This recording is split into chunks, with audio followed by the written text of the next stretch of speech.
Em, before we start, we want to let you know you can find us at Love It Late Night Love. Wait, that's wrong. You can find us at latenightLove.us.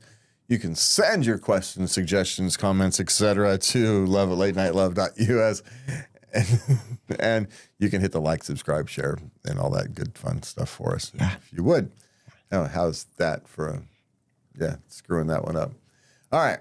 So tonight, our love stories hit that tender place where affection meets fear. A college couple with an expiration date that suddenly feels too real. Parents terrified they're messing up their kids. Teens pulling away, stealing, struggling to get out of bed. A partner jealous of a past life you cannot change. Love is messy, nonlinear, and sometimes heartbreakingly human. Ain't that the freaking truth? But if it wasn't able to break your heart, it wouldn't be love. It wouldn't be love, I'll tell you what. That's the double-edged sword of that thing. The thing is, you gotta have the bad to appreciate the good. To really That's part of it, deeply. To really understand, you kind of gotta have some scars. Yeah, sadly, unfortunately, you wish that wasn't true. And the sad that's thing how is, we're built. Poets and authors and movie makers and people since the beginning of time have been trying to send warnings to younger generations. But the reality is you can't understand until you understand. Yeah. All the way. Romeo and Juliet's the most famous story about it at all. But have we learned a dang thing from it? No. How many times do couples throughout the history of time kind of in some shape, manner, or form, at least, resembled the Romeo and Juliet story? Uh-huh. Good heavens. How many of you out there right now have experienced the theory of the Romeo and Juliet story? At least in some that you can kind of make it fit, right? Yeah. Yeah, it's far too many of us. My first boyfriend. See? It is what Danny it is. Dice. And if you're out there, I tried looking for you, but I can't find you. Might still be in some town in Iowa Ohio with one light. Married with kids, probably. Stop sign in a farm. Yeah. Yeah. Probably. What's that Facebook thing? I don't know. But yet he's got a tractor stuck up to a satellite so he can plow his field exactly as he needs to. Yeah, right? I'll guarantee you. All right. So let's get started. Okay, I entered a relationship with a set date, but no longer want it to end. My boyfriend won't reconsider, and it's breaking my heart. Okay, now they're college students. Clearly. And he went into he had this bright idea, and he invited her into this relationship that would end, when months down the end. When college ends, he's going off to Europe. Yeah. To go to graduate school. Yeah. Yeah. And she knew this was happening. Yeah, but that was a long time. And maybe he'd change his mind. He's changed his mind about going to Europe for graduate school. That's not likely. He was clear with you about what was going to happen. I suppose you could have argued that, okay, maybe we can manage a long-term relationship or whatnot. But no, he does not want a long-term relationship. That's the whole problem. It's long distance. Excuse me. Yeah, long distance. And the fact that you're still only 22. This is one of those things you shouldn't enter a relationship that has an end date if you're looking for a relationship that doesn't have an end. I can totally understand the hope.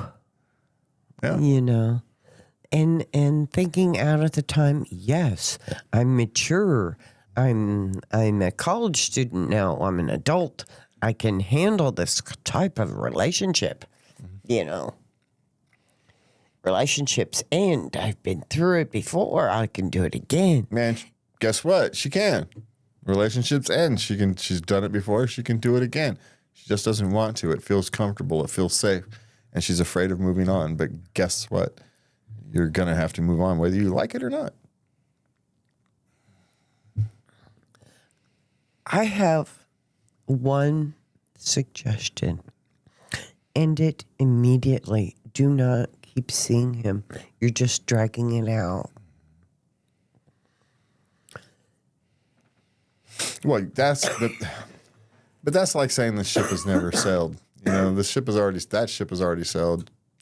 You know, in a sense, there's an honor to letting the relationship run its course. Oh, please. Hey, you agreed to the course. I'm just saying. Well, we're at an end. Bye. She clearly doesn't want that. So She's just going to drag it out, and then he's going to leave. She's going to feel abandoned. she's gonna feel that regardless. At least this, in a sense, this way she's got a chance to have it end the way it should have ended. Again, I'm going to agree. This is one of those. This is the big warning sign to everybody: is you don't get into long-term relationships that have an expiration date. Expiration date, yeah. You can't blame him. He was perfectly clear. You know. I know. Now, you could make an argument that he shouldn't be looking for long-term relationships if he's planning on moving out the country in 2 years. Yeah. That's but he was pretty clear. They're both adults, same age, so it's not like there's an age maturity difference. So, Yeah. life lesson is what this is. You know, this is one of those things that looks great on paper. This doesn't even look great on paper. It only looks great on paper if you have no experience in life. It's like, yeah, that's not going to end well. That's, even on paper. I mean, unless you're reading a romance novel. And even then, you're waiting for the third character to come and swoop in and send her off to happily ever after. Well, yeah. In a romance novel. That's what's going to happen. Well, he's been waiting in the wings. Yeah, in the second half of their senior year, the nerdy guy is going to mature. And Yes. Yeah. That's the romance novel. Yeah. Yeah. The friend zone guy is going to all of a sudden become handsome, and next thing you know, she's going to forget about the guy who's going off to Europe. She's 22. Okay, now let's be clear. We were not discussing this poor lady. We were discussing what happens in a romance novel. Yes, we are. Just Just to be real. Just to be clear, this young lady entered into a thing that she thought she understood, and she didn't understand the emotions of it. No. Which is just sadly a life lesson.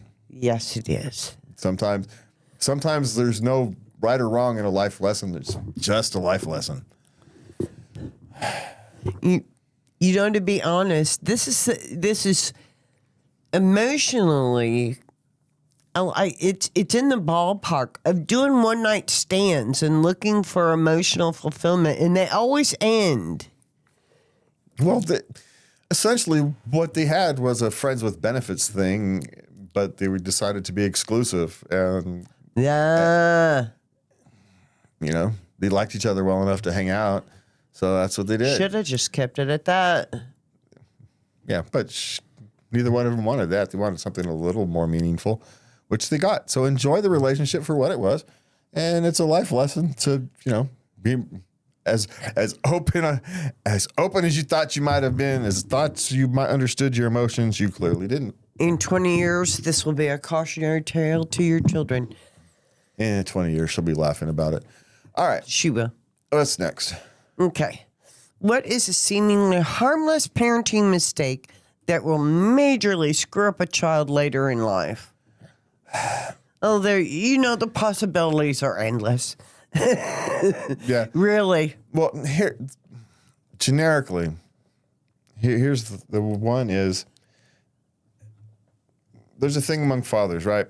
Is how do you protect your daughter from the man whore, right? How do you protect your daughter from wanting to be attracted to guys like that?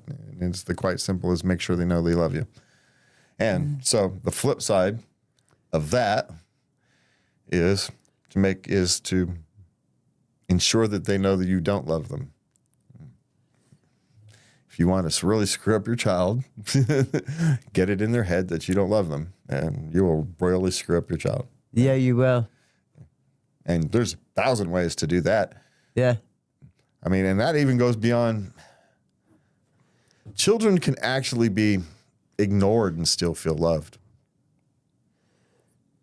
They can be left to their own devices and still feel loved. You know? So, and children with everything can not feel loved. So,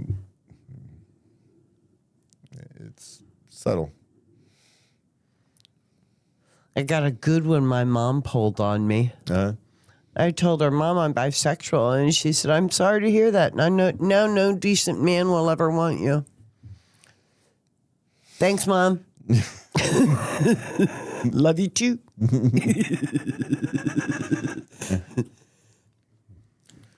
Yeah, well, I thought you said your mom would like me. She would. Yeah, see? We just won't. She'd just ignore the fact. She just, somehow she would twist it because you're tall, blonde, blue-eyed. She'd twist it into how you were just this amazing man who looked the other way. Uh-huh. She would. As long as you would come and fix her computer. She'd bring you donuts. I'm fat enough. I don't need She'd donuts. find out what your favorite food was. A favorite of yours. She'd find out a favorite, and then she'd bring it all the time. Uh-huh. All right. So there you go. You want to screw up your child later in life, don't tell them you love them. How's that? Yeah, there you go. That basic is what I said. Yeah. Yeah. And if you have a hard time telling them that you love them, then show them that you love them. You know. Some people don't say I love you easily. And so you get that. But then you're just going to have to make sure you're there more often. You can write little notes.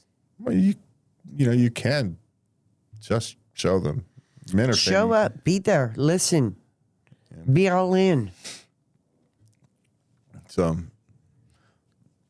anyway, that's our answer. Yes. Yeah. All right. Okay. Our 13-year-old daughter suddenly doesn't want to be around us anymore. No way. Yeah. That's never happened before in the history of anything. Yeah, it's pretty normal.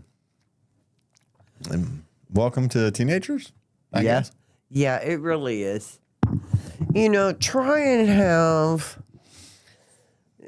What happens is there will be moments. It's when she's in the mood. And then you just got to stay frosty. And when she's ready, you just got to meet her, Be all in again. Well, see, here's the thing with, at least how I raised my kids. It doesn't matter what they want. They're around me when I need them around me or want them around me, and they're not when I don't. And so their feelings in the matter are kind of irrelevant. Or were. They turned out all right.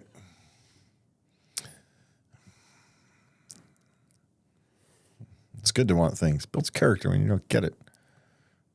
They hated that one. But now they tell it to their children. So I'm talking about emotionally when they're ready to talk about things. Yeah. I never really had that problem. Mm-hmm. That one. So, but then again, I always made them be around me when I wanted them. So.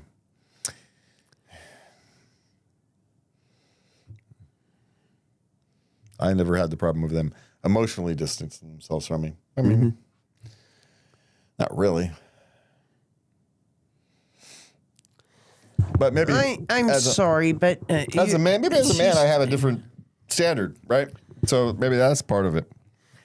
You know what really helped me when I looked at the timeline.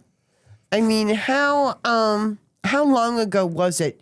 I mean, you were 13. It was a couple hundred years ago. 13, you were getting married and going off and starting your own family. Yeah, you've been working for 2-3 years at that point. Yeah. Yeah. Or if not your whole life out in the field. Yeah. Depending upon where you were. We have life pretty easy and we don't really appreciate it. So when I put that in perspective, I have 3 girls, that my daughter when she was coming off as abrasive, and you don't know anything, I mean, I remember that, she's, historically speaking, she would be going off on her own, and I just thank God for progress, Okay. you know. Huh? Stop it.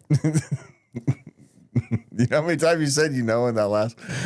No, I don't. About 5 or 6. Oh, well. Okay. I'll watch it. Sorry. saying. Sorry. I'm just saying it got to be kind of funny. All right. So let's move on. My boyfriend is super jealous of my previous marriage. Well, my problem is here. He doesn't have immaturity. He's 32. Yeah. So if you're 32-year-old and can't handle the fact that your,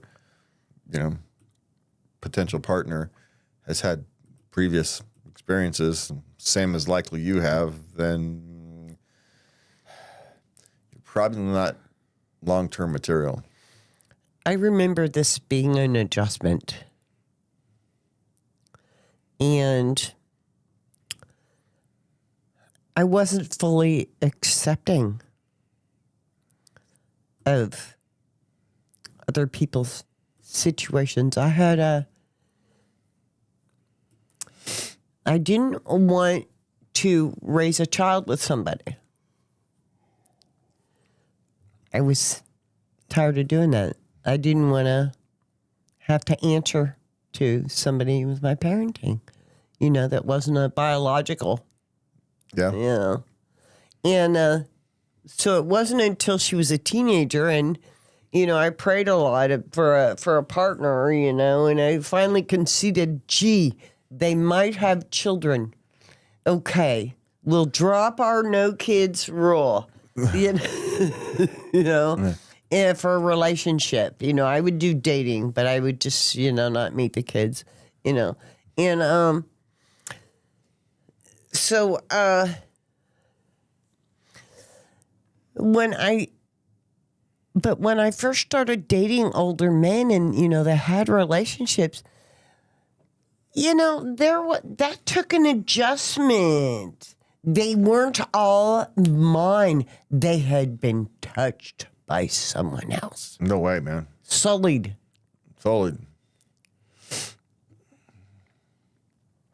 Standards for me, but not for thee. Or standards for thee, but not for me. Yeah. Yeah. Oh, what humans we happen to be. Just humanity is strange, but it is what it is. I'm concerned that he's not at 32. He's not mature enough to understand how, life works. Would be mine. Period. Yeah, he seems to have a lack of emotional control. Yeah. Which sadly is common amongst the young 30s these days. So, what do you do about it? Don't know. But I'd be wary, is my suggestion. How's that? All right. What's next? My 14-year-old daughter won't stop stealing from us, and she doesn't seem to care all that much. Because she's 14 and she's getting away with it, so why would she care? Yeah. It's the reality is she's getting away with it. I don't know what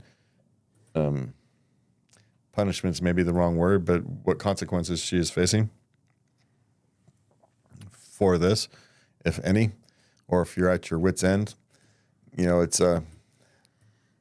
I know somebody who eventually had to send his daughter off to boarding school because she would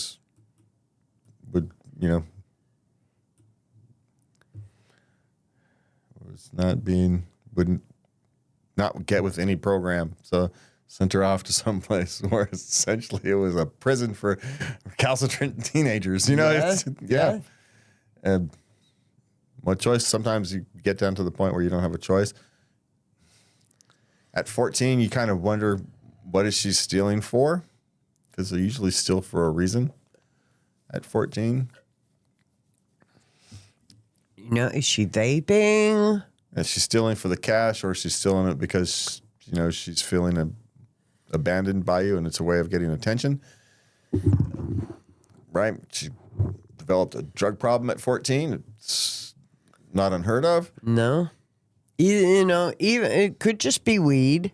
She could be a gamer and paying and trying to pay for her Roblox stuff or something. Yeah. It could be. Don't know. It could really. She could be gambling for all we know. At 14, that's relatively. It's not things we think of girls doing, but No, if the seams were being too harsh, but I sincerely doubt she's doing some type of philanthropic work.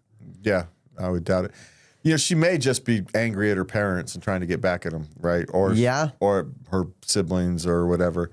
It could just simply be psychological, but Or she's buying things for people to buy their friendship. Could be. There's another one. She's stealing things from you to give to people. Yeah. For friendship type things.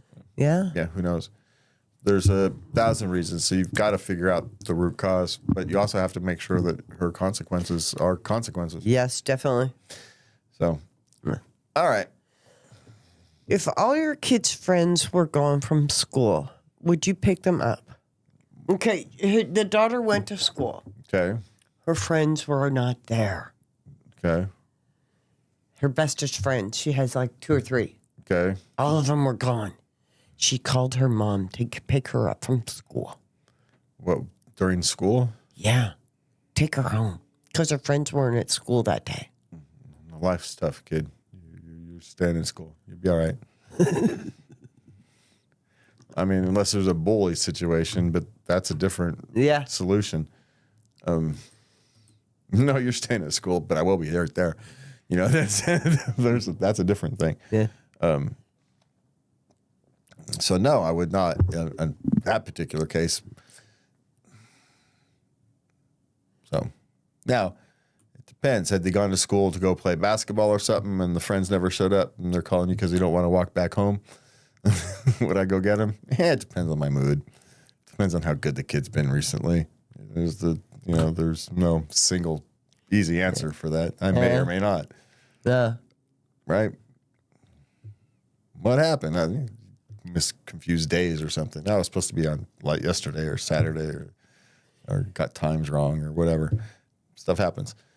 But if like an actual school day, no, I'm not going to go pick you up, regardless of my feelings about school. So it's a stupid reason for me to come get you. I'm not going to pick you up for that.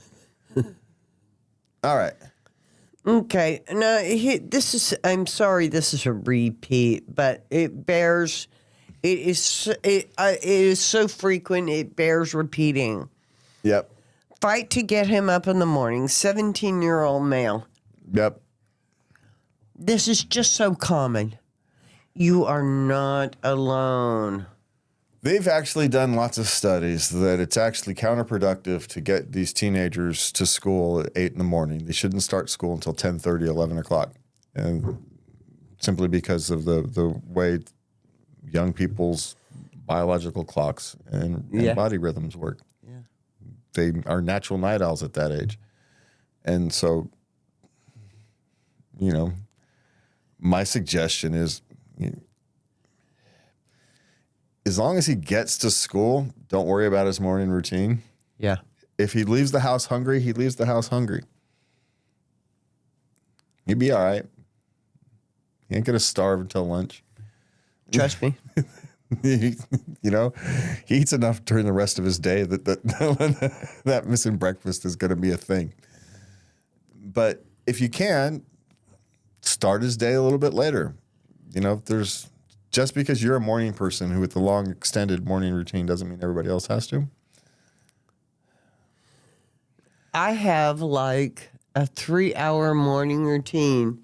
You get up, grab your keys, and grunt at me, give me a kiss, and leave. There is, I suppose there is a morning routine. Put clothes on and walk out the door. Yeah. That's my morning routine. Hey, kiss me. Well, I don't know what happens between there and I don't wake up until I get to work. Ooh, I got you on autopilot. I'm pleased. Yeah. But yeah, 17-year-old teenagers have trouble getting up in the morning. That's do. just what they do. I mean, you could theoretically try to get them to go to bed earlier, all that good, fun stuff. Good luck with that. That's been a fight since the beginning of time. You know, my guess is when it doesn't matter, don't worry about it. Right? If it's just because you're annoyed that you want them up, don't worry about it. No. Let it go. Yeah. I mean, if you've got to go somewhere and be something, then that's fine. But, he's got to get off to school. Try and get him to start school as late as possible. I may have been better off if school had started in second period instead of first. Yeah. Type of thing. So that's our suggestion is deal with it when you can and accept it when you can. And, don't worry about a morning routine so much. Just get him out the door in the morning. So Yeah. Yeah. He needs 20 minutes to go to the bathroom, put his clothes on, and get out the door. He doesn't need a bunch of time. Don't worry about breakfast. You don't need it. I'll give him a granola bar as he walks out the door. Love, as always, doesn't give us clarity, but it does give us chances to listen, to adjust, to grow, and to try again tomorrow. From me and Lovey, have a good night. And please remember to love everybody. Good night.